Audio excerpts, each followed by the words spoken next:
तात्कालिक उत्तर भी दिया जाता है और सामने वाले के विपरीत सिद्धांत का निरसन करने के लिए उत्तर देना पड़ता है। तो उसमें निमित्तों का विनाश मत कर बैठना। आप मैं कह रहा हूं, अध्यात्म द्रव्य दृष्टि से आत्माश्रितता की ओर ले जा रहा है, तो वहां पर बाह्य वस्तु का अभाव नहीं समझ लेना चाहिए।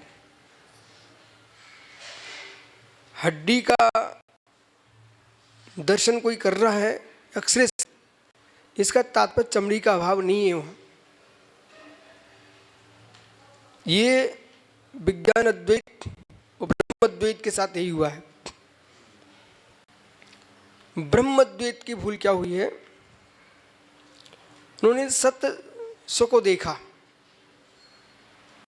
और स्वसत्ता को देखते परम ब्रह्ममय आत्मस्वरूप को देखा, तो देखते देखते वो पर को माया कह करके बैठ गए और माया कह करके उसको मिर्सा ही बोल दिया,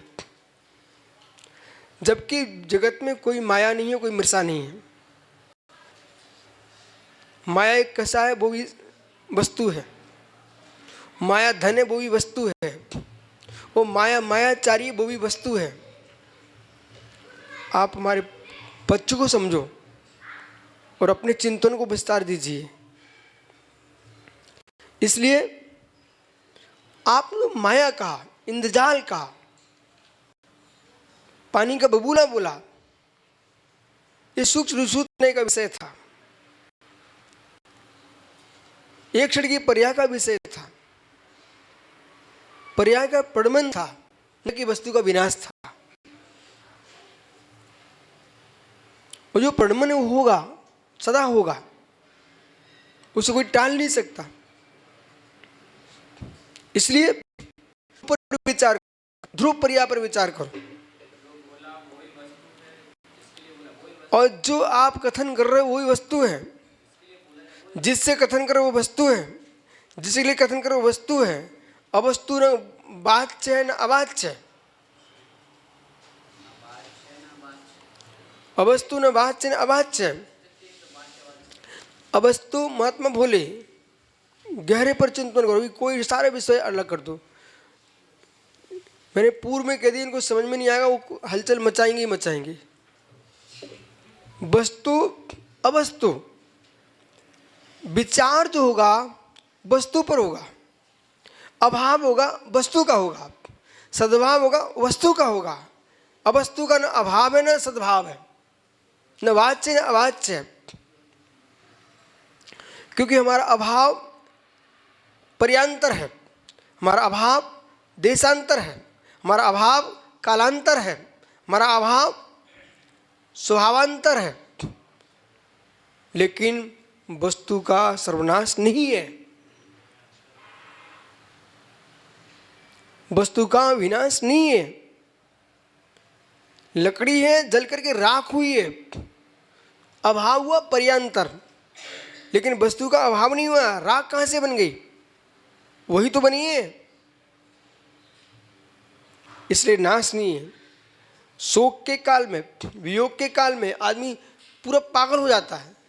अब तो चले गए, हमारे घर का सदस्य चला गया, अब शून्य हो गया, कुछ नहीं बचा। ठहरिए, तुम 4-5 दिन निकल जा दीजिए, तुम हंसते मिलोगे यहीं पर, हमको हंसते मिलोगे यहीं पर। अभी तुम्हारे पास शोक का व्यंतर है, मोह का व्यंतर तीव्रता से भरा हुआ है, इसलिए आप ऐसा बोल रहे हो, तुम्हें कुछ नहीं दिख रहा है। अरे आप चिंतन करो, जिसकी मृत्यु हुई है वो आत्मा की मृत्यु है कि प्राणों का वियोग हुआ है?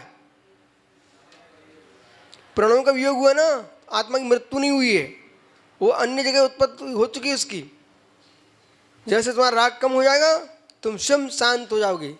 चाहे सग्गा बेटा समाप्त हुआ, चाहे पिता समाप्त हुआ, चाहे भाई पुत्र कोई भी समाप्त हुआ हो, व्यक्ति चंद दिन के बाद सामान्य होने लगता है।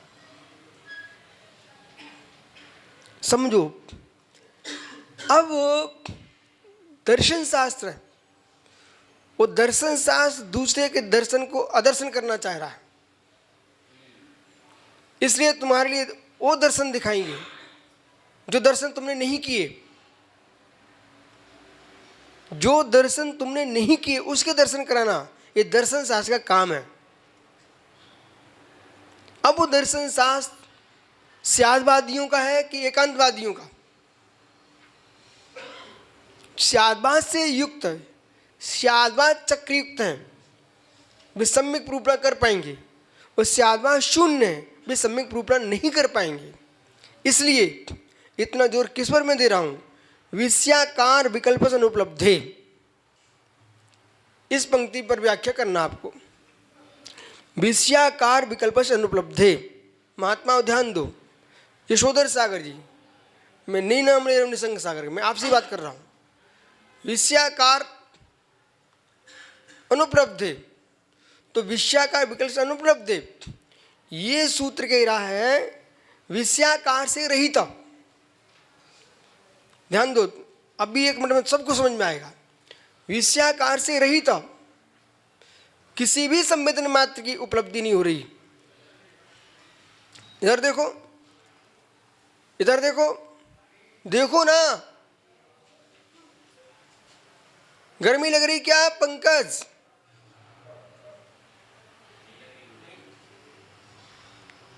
ठंडी लग रही क्या? तो क्या लग रहा है यशोधर जी? गर्मी लग रही क्या? ठंडी लग रही क्या? तो क्या लग रहा है? चलो कोई बात नहीं, दर्द हो रहा है। आइए इधर, दर्द हो रहा है, पुनः सुनिए, दर्द हो रहा है। ये आप संवेदन ले रहे कि नहीं दर्द हो रहा है? जिनको जो हो रहा है अपने आप में चिंतन करो। आप संवेदन ले रहे कि नहीं दर्द हो रहा है? चलिए अब इसे पकड़ना चाहिए, तुम दार्शनिक बन जाओगे, सिद्धांतिक बन जाओगे और आध्यात्मिक बन जाओगे। जो दर्द हो रहा है उसे जानिए आप। जो दर्द हो रहा है उसे जानिए आप। दर्द का कोई आकार है कि नहीं? बोलने पहले सोच लेना। दर्द का कोई आकार है कि नहीं? बोलिए महात्मा जी, दर्द का कोई आकार है कि नहीं? सारस्वत जी, तुम्हारे पैर में दर्द हो रहा है भाई, बीमारी फटी हुई है, वो बीमारी तुम्हें दिख रही कि नहीं? देखिए बालक देख, कोई विषय जगत में कठिन नहीं है, समझाने वाला चाहिए, समझने वाला चाहिए। जो तुमको दर्द हो रहा है कहां पर हो रहा है बताइए? तो तुम्हारे दिमाग में क्या आ रहा है? दर्द आ रहा है कि पैर आ रहा है? दोनों आ रहे हैं, बहुत बढ़िया। बिना आकार के संवेदन हो ही नहीं सकता। इसलिए अद्वैतवादियों, तुम्हारा संवेदन ही द्वैतयुक्त है। बिना आकार कोई संवेदन नहीं होता, कोई भी अनुभूति नहीं होती। गजब, ये संवेदन कौन बोल रहा है? पीयूष है, आप हो? स्वसंवेदन, चलिए स्वसंवेदन कैसा?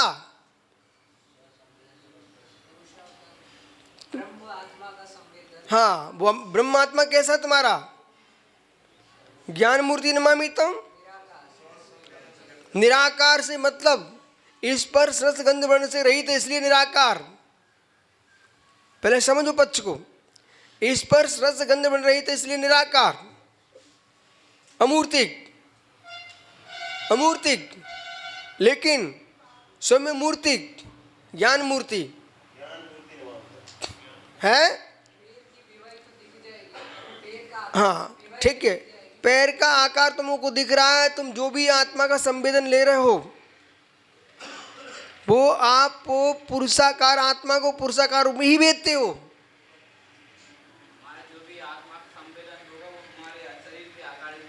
आप जो भी आत्मा का वेदन करते हो पुरुषाकार ही करते हो। पुनः चलिए, ज्ञान निराकार होता कब? साकारम ज्ञानम निराकारम दर्शनम। ज्ञान साकार ही होता है।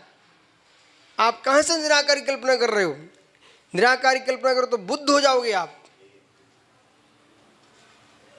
इसलिए अब भी एक गजब का श्लोक आ रहा है, उस श्लोक को सुनना, और सुन करके समय सार लगाना, समय सार लगाने के बाद उसे छोड़ देना। सुनिए ध्यान से, यदि ध्यान से सुन लिया तो आप विश्वास मानो, बेतत्व मैं तो दोपहरी भर आनंद में हूं। जो परेशान है परेशान, जिनको तत्व का निर्णय वो कहीं परेशान नहीं है।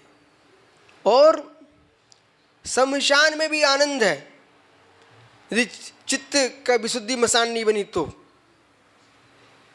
लिखो सुब्रत आगे, अहो ज्ञानी शमशान में भी आनंद है, चित्त विशुद्धि मसान नहीं है तो। और चित्त विशुद्धि मसान हो चुकी है तो महल में भी क्लेश है। कुछ लोग परेशान हैं संवेदनाओं की प्राप्ति के लिए। सुसंवेदन करो, पर की संवेदनाओं से क्या लाभ?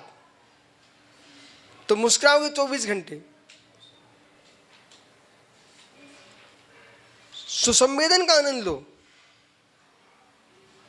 सुसंवेदन का आनंद लो। जो भी आनंद है सुसंवेदन का ही है, परंतु ज्ञाकार के बिना नहीं है। जो भी आनंद है सुसंवेदन का ही है, परंतु ज्ञेयों के बिना नहीं है, परंतु ज्ञेयों के बिना नहीं है। अलंग ग्रहणम जो है ना आत्मा है, पर लिंग के अभाव से आत्मा लिंग ग्रहण है। निज में आत्मा ज्ञान दर्शन स्वाभावी है, उसका लिंग है, चिन्ह है, लांछन है, स्वरूप है। ज्ञेय का अनुभव बोला, समझ में आ रहा है कि नहीं आ रहा है? तो वो मत पढ़ो। ज्ञा किसका आनंद ले रहे हो? संवेदन जो आनंद लेगा वो ज्ञाकार के बिना ले नहीं सकता है।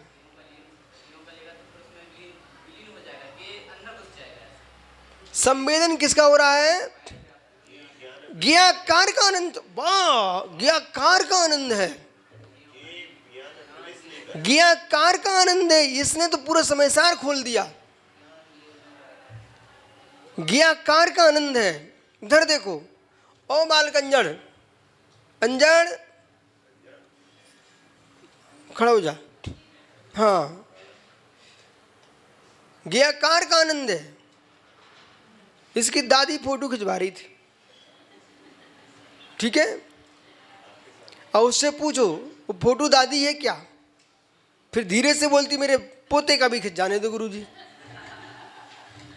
अब उसको आनंद आ रहा है, घर जाके देखेगी फोटो को, देखो बेटा फोटो, देखो बेटा फोटो। अब किसका आनंद आया? ज्ञाकार का आनंद लूट रहा है। और जितने युद्ध हुए हैं ज्ञाकारों ने युद्ध करा दिए।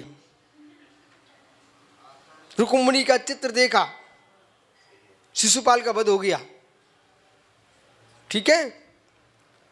और जितने भटक रहे बालक, इधर देख, मोबाइल पर देख देख कर बुद्धि भ्रष्ट हो जाती है। सही नहीं कह रहा हूं? हाँ सही कह रहा हूं। और जितने जितने सुनो, देखो प्रभावित किससे हुए? ज्ञाकार से। यदि बालक देख, यदि आपके पिताजी ने आपकी नानी की बिटिया से शादी कर ली ना, तो क्या देख के कर ली? चेहरा देख के। ज्ञाकार कोई तो देखा, और तुम भी क्या करोगे? ओहो, बैठ जा बेटा। अब देख फिर, अब वो ज्ञाकार है कहां पर? वो ज्ञाकार है कहां पर? देखो बेटे, ए फोटो मुंह हटा दो, ज्ञाकार है कहां पर? अरे फोटो को मैं ज्ञाकार नहीं बोल रहा हूं, फोटो तो गे है ही, पर पहले हमने उस व्यक्ति को, उस बालक को गे बनाया, फिर फोटो ज्ञाकार बना रहा हूं। ठहरो आप, पहले रुको, उसे समझाने के लिए। परंतु वास्तव में ज्ञाकार कहां पर है? तुम्हारे ज्ञान में ही है। देखो बेटा, कौन सी पढ़ाई पढ़ रहे हो? चलो ठीक ठीक, थोड़े हाथ जोड़ लो बेटा। हाँ, अब देखो सुनो, आपसे कहा कोई प्रोजेक्ट तैयार करो, ठीक, तो आप किस में करोगे? देखो देखो अभी एक समय उत्तर आता बच्चे के मुख से आएगा, किस पर करोगे? जल्दी बोलो, किस पर करोगे? नहीं, कागज पे लाओगे? हाँ, मोबाइल पे। ठे बहुत अच्छे, नहीं बहुत चतुर लड़का है। इधर देख, अरे उनको मत देख, कॉलेज में तुम्हारी परीक्षा होगी, इनको देख, चेहरा देखेगा कि मम्मी बताओ क्या लिखूं, इधर देख। तो आप जो है मतलब बना रहे हो तो मोबाइल पर बना रहे हो, कागज पे बना रहे हो, लेकिन बुद्धि में नहीं बना तो कहाँ से बना लोगे?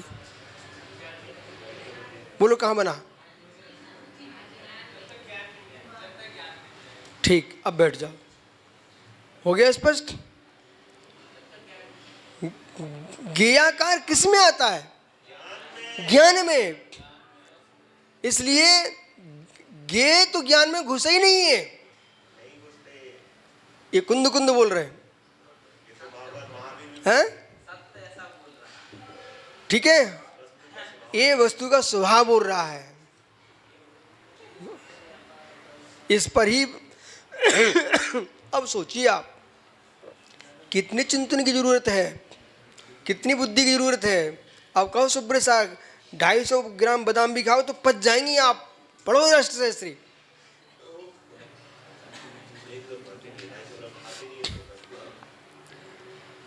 समझने के लिए विषया का अनुपलब्ध ननुचा, यहाँ तक हमारा पक्ष था। अब वो माध्यम बौद्ध का एक भेद है, बौद्ध दर्शन का माध्यात्मिक। तो जो माध्यात्मिक है उनका एक श्लोक सुनिए आप, क्या क्या सुनिए, योग ग्राह ग्राह नाध्यांता स्थितपत्ति व्यात्मका। मैं तुरंत पहुंचा, फिर मैं समय सार में पहुंचा, फिर मैं समाधि तंत्र में प्रवेश कर गया। इसको पढ़ते पढ़ते फिर सोच आत्म सुपयोगम क्रम हेतु फलाभा योग ग्राह ग्राह नाद्यंत स्थितपत्ति व्यात्मका।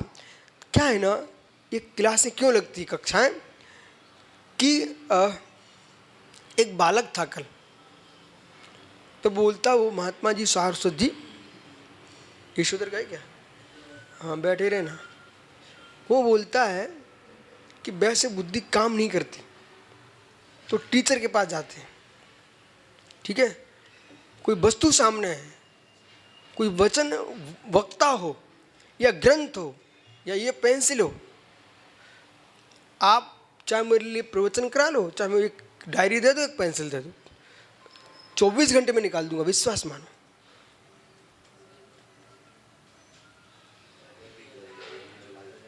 क्यों? इससे भी बुद्धि काम करती है, ठीक है, व्यवहार से बोलो, इससे ज्ञान बढ़ता है, व्यवहार बोलेगा, ज्ञान बढ़ता है इससे, ज्ञान बढ़ता है इससे, बोला देखो ज्ञान बढ़ता है इससे, दिमाग लगाओ, ये आप ये मत सोचो नाटक कर रहे हैं, मैं बोल रहा हूं ज्ञान बढ़ता है इससे, ज्ञान बढ़ता है इससे, बोलो, व्यवहार नहीं निश्चय लगाइए। अब ज्ञान बढ़ता है इससे, अब देखना, हथौड़ी छेनी से सोना बढ़ता है, हथौड़ी छेनी से सोना बढ़ता है, सुनिए ना, हथौड़ी छेनी से सोना बढ़ता है। अरे भाई वो विस्तार को प्राप्त होता है, न कि वस्तु आती है। आप समझ नहीं रहे हो, घनत्व तो नहीं, विस्तार। तो इससे ज्ञान बढ़ता है, जो हमारा ज्ञान है विस्तार को प्राप्त हो रहा है, ज्ञान इससे उत्पन्न ही नहीं होता, बढ़ेगा क्या? ज्ञान बढ़ता है, रोड पर इतना भयंकर ज्ञान बढ़ता है, तुम्हें क्या पता, जो कुछ तुम सुन रहे हो ना सब रोड के ज्ञान से सुन रहे हो। संग्राहक वस्तु चाहिए, संग्राहक चाहिए, जो संग्राहक वस्तु होती है वही ग्रहण कर पाएगी। बाकी के रोड पर तो बहुत कुछ सामग्री जा रही है, उसे समझ में ही नहीं आता। आइए ननू, देखो विस्तार बहुत हो जाएगा। नान्योनुभाव्यो बुद्ध्यस्ति तस्यानावयो परः ग्राह्याग्राह वेधुर्यात् स्वयंसेव प्रकाशते।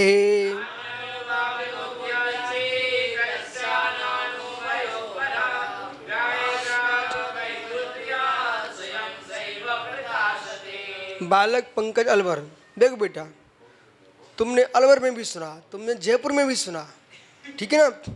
आज जो तुम सुन रहे हो उसमें अंतर है कि नहीं? हैं? बता दिए करो कौन बोल रहा है, हाथ जोड़ लिए आपने?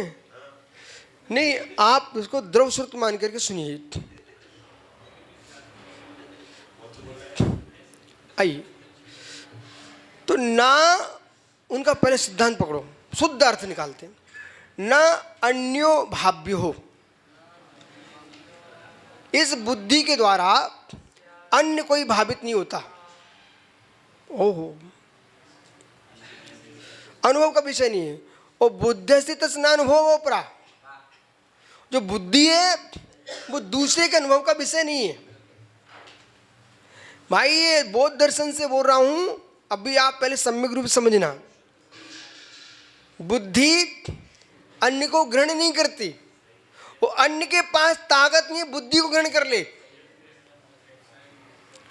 ना ग्राह्यो ग्राह्य नाध्यंता अग्रीतम गृह्णाति गृहणम न मुंचति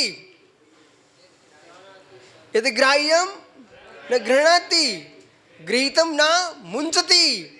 इसलिए आध्यात्मिक सूत्रों के अर्थ सम्यक वे ही कर पाएंगे। समझो राकेश भाई, जिसके पास न्याय का ज्ञान होगा। एक दिन हमने इनको बोला था तुम्हारे सारस्वत जी से कि आगम पढ़ते आगम का अर्थ निकालते हुए भी आगम हो ये नियम नहीं है। ऐसा लाखों पंडितों से मैं मिल चुका हूं और मुनियों से,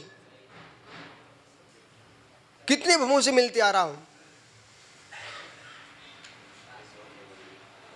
समझो कितने भवों से मिलते आ रहा हूं, नहीं समझ पा रहे हैं।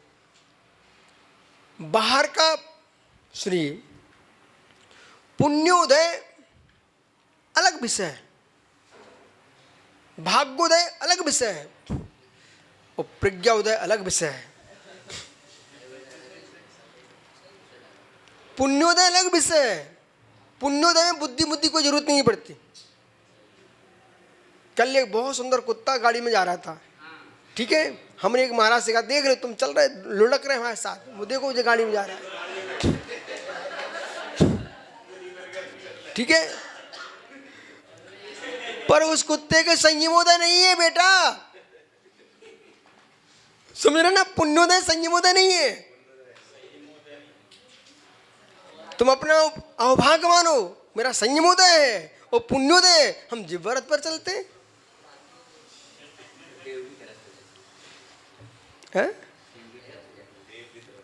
आइए, इस पैदल चलने के लिए देव तरसते हैं, बेचारे विमानों में लटक रहे हैं, लटक रहे हैं बेचारे, लटक रहे हैं। हम संयम रथ पर चल रहे हैं।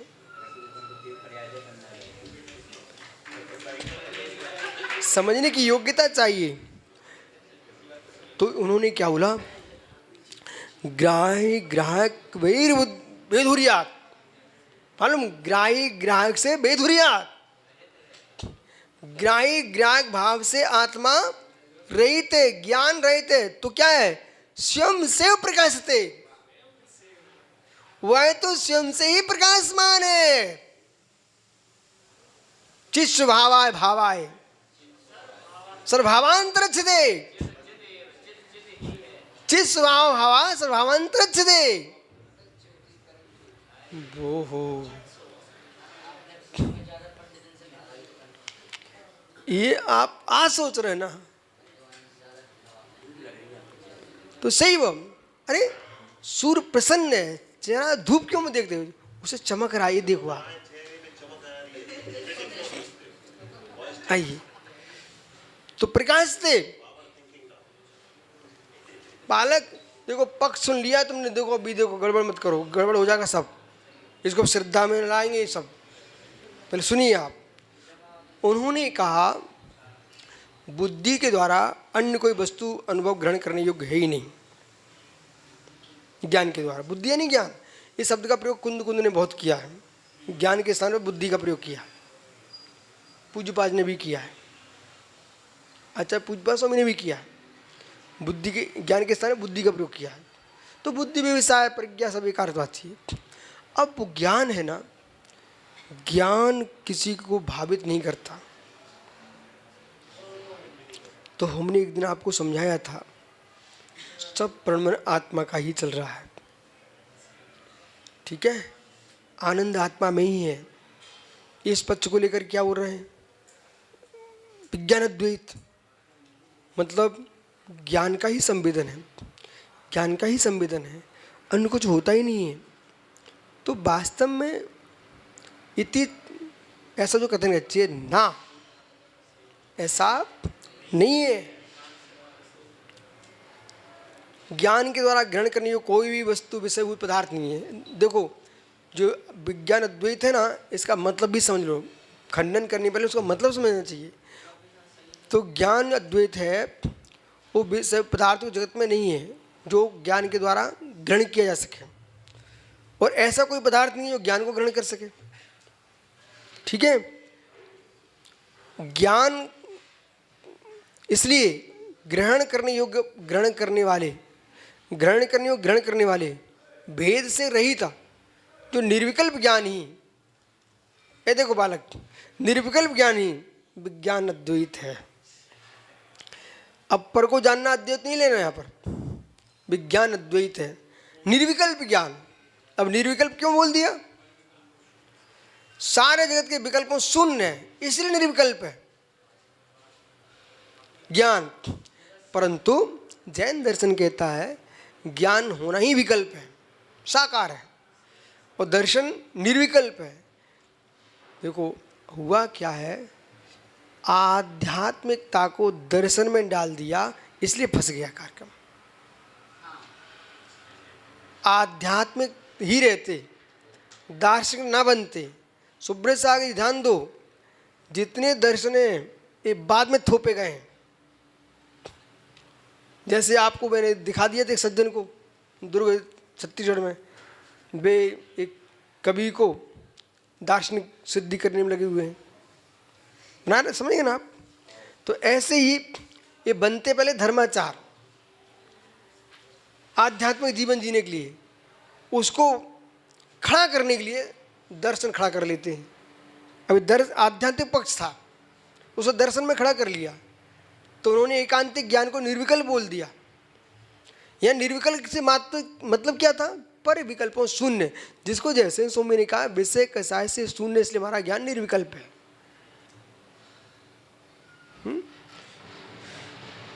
अब उत्तर इसका कल दूंगा, ठीक है,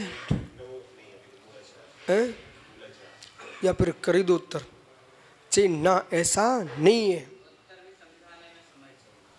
समय चाहिए, उत्तर कल देते हैं आपको, ठीक है। लेकिन आज के प्रश्न को मस्तिष्क में रखना।